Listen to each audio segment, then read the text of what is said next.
एक छोटा सा गांव था। उस गांव के स्कूल में शिक्षक राम की कथा पढ़ाता था। करीब करीब सारे बच्चे सोए हुए थे। राम की कथा सुनते समय बच्चे सो जाएं, यह आश्चर्य नहीं, क्योंकि राम की कथा सुनते समय बूढ़े भी सोते हैं। इतनी बार सुनी जा चुकी है जो बात, उसे जागकर सुनने का कोई अर्थ भी नहीं रह जाता। बच्चे सोए थे और शिक्षक भी पढ़ा रहे थे, लेकिन कोई भी उसे देखता तो कह सकता था कि वह भी सोया हुआ पढ़ाता है। उसे राम की कथा कंठस्थ थी। किताब सामने खुली थी, लेकिन किताब पढ़ने की उसे जरूरत ना थी। उसे सब याद था। वह यंत्र की भांति कहे जाता था। शायद ही उसे पता हो कि वह क्या कह रहा है। तोते को तो पता नहीं होता कि वह क्या कह रहा है। जिन्होंने शब्दों को कंठस्थ कर लिया है, उन्हें भी पता नहीं होता कि वो क्या कह रहे हैं। तभी अचानक एक सनसनी दौड़ गई कक्षा में। अचानक ही स्कूल का निरीक्षक आ गया था। वह कमरे के भीतर गया। बच्चे सजग होकर बैठ गए। शिक्षक भी सजग होकर पढ़ाने लगा। उस निरीक्षक ने कहा कि मैं कुछ प्रश्न पूछना चाहूंगा, और चूंकि राम की कथा पढ़ाई जाती है, इसलिए राम से संबंधित ही कोई प्रश्न पूछूं। उसने बच्चों से एक सीधी सी बात पूछी। उसने पूछा कि शिव का धनुष किसने तोड़ा था। उसने सोचा कि बच्चों को तोड़फोड़ की बात बहुत याद रह जाती है। उन्हें जरूर याद होगा कि किसने शिव का धनुष तोड़ा था।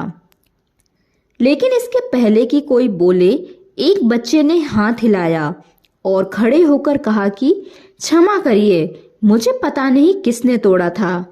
एक बात निश्चित है कि मैं 15 दिन से छुट्टी पर था, मैंने नहीं तोड़ा है।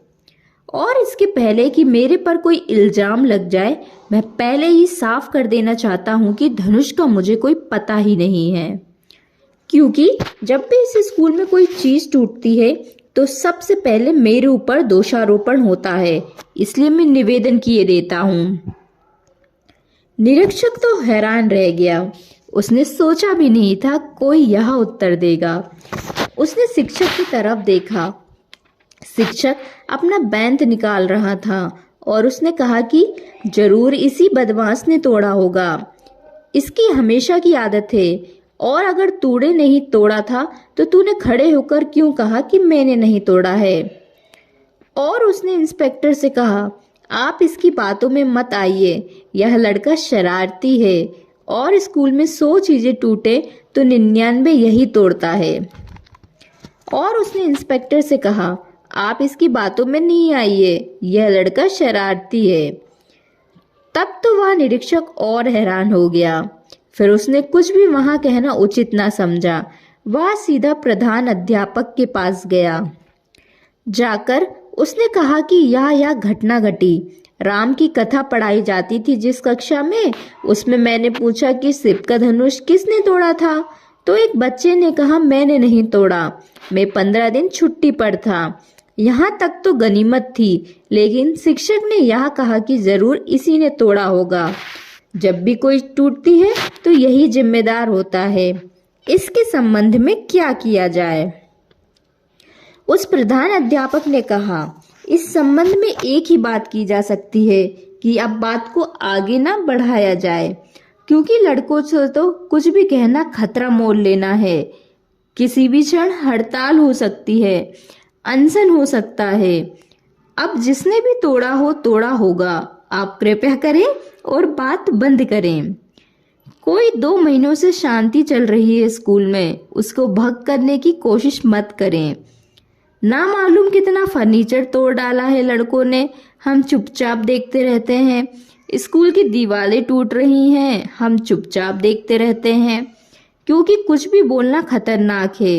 हड़ताल हो सकती है, अनशन हो सकता है, इसलिए चुपचाप देखने के सिवा कोई मार्ग नहीं।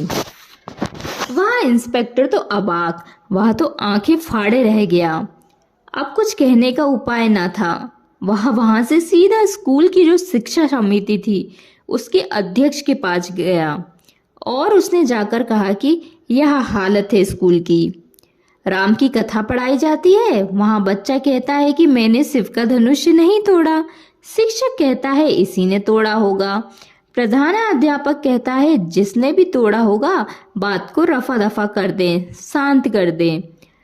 इससे आगे बढ़ाना ठीक नहीं, हड़ताल हो सकती है। आप क्या कहते हैं?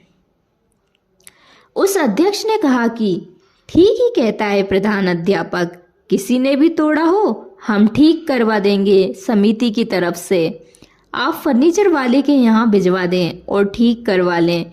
इसकी चिंता करने की जरूरत नहीं कि किसने तोड़ा, सुधरवाने का उपाय होगा। आपको सुधरवाने की जरूरत है और क्या करना है।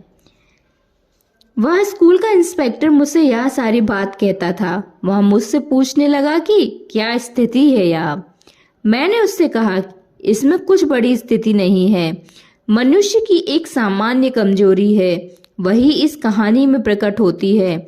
और वह कमजोरी क्या है? वह कमजोरी यह है कि जिस संबंध में हम कुछ भी नहीं जानते हैं उस संबंध में भी हम ऐसी घोषणा करना चाहते हैं कि हम जानते हैं। वे कोई भी कुछ नहीं जानते थे कि शिव का धनुष क्या है। क्या उचित ना होता कि वे कह देते हमें पता ही नहीं है कि शिव का धनुष क्या है, लेकिन अपना अज्ञान कोई भी स्वीकार नहीं करना चाहता है। और मनुष्य जाति के इतिहास में इससे बड़ी कोई दुर्घटना नहीं घटी है कि हम अपना अज्ञान स्वीकार करने को राजी नहीं होते। जीवन के किसी भी प्रश्न के संबंध में कोई भी आदमी इतनी हिम्मत और साहस नहीं दिखा पाता कि मुझे पता नहीं है। यह कमजोरी बहुत घातक सिद्ध होती है, सारा जीवन व्यर्थ हो जाता है।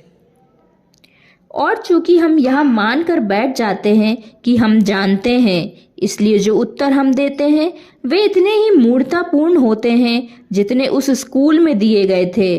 बच्चे से लेकर अध्यक्ष तक जिसका हमें पता नहीं है उसका उत्तर देने की कोशिश सिवाय मूर्खता के और कुछ भी नहीं ले जाएगी। फिर यह तो भी हो सकता है कि शिव का धनुष किसने तोड़ा या ना तोड़ा, इससे जीवन का कोई गहरा संबंध नहीं है।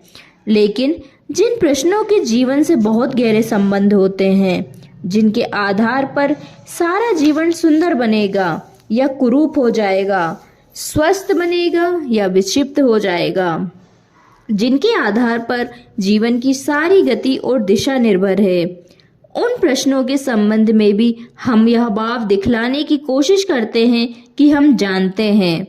और फिर जो हम जीवन में उत्तर देते हैं वो बता देते हैं कि हम कितना जानते हैं। एक एक आदमी की जिंदगी बता रही है कि हम जिंदगी के संबंध में कुछ भी नहीं जानते हैं। अन्यथा इतनी असफलता, इतनी निराशा, इतना दुख, इतनी चिंता। एक आदमी कार चलाता है, वह कार चलाना जानता है और हो सकता है हजारों मील कार चलाकर वहां आ गया हो, लेकिन इससे यह कोई मतलब नहीं होता कि वह कार के भीतर के यंत्र और मशीन और उसकी व्यवस्था और उसके काम करने के ढंग के संबंध में कुछ भी जानता हो। वह कह सकता है कि मैं 1000 मील चलकर आया हूँ कार से, मैं नहीं जानता हूँ कार के संबंध में। लेकिन कार चलाना एक ऊपरी बात है और कार की पूरी आंतरिक व्यवस्था को जानना बिल्कुल दूसरी बात है। एक आदमी बटन दबाता है और बिजली जल जाती है। वह आदमी यह कह सकता है कि मैं बिजली के संबंध में सब जानता हूँ क्योंकि मैं बटन दबाता हूँ और बिजली जल जाती है। बटन दबाता हूँ, बिजली बुझ जाती है। मैंने 1000 दफा बिजली जलाई और बुझाई, इसलिए मैं बिजली के संबंध में सब जानता हूँ। हम कहेंगे वह पागल है। बटन दबाना और बिजली जला लेना और बुझा लेना बच्चे भी कर सकते हैं। इसके लिए बच्चे की ज्ञान की, बिजली के ज्ञान की कोई भी जरूरत नहीं है।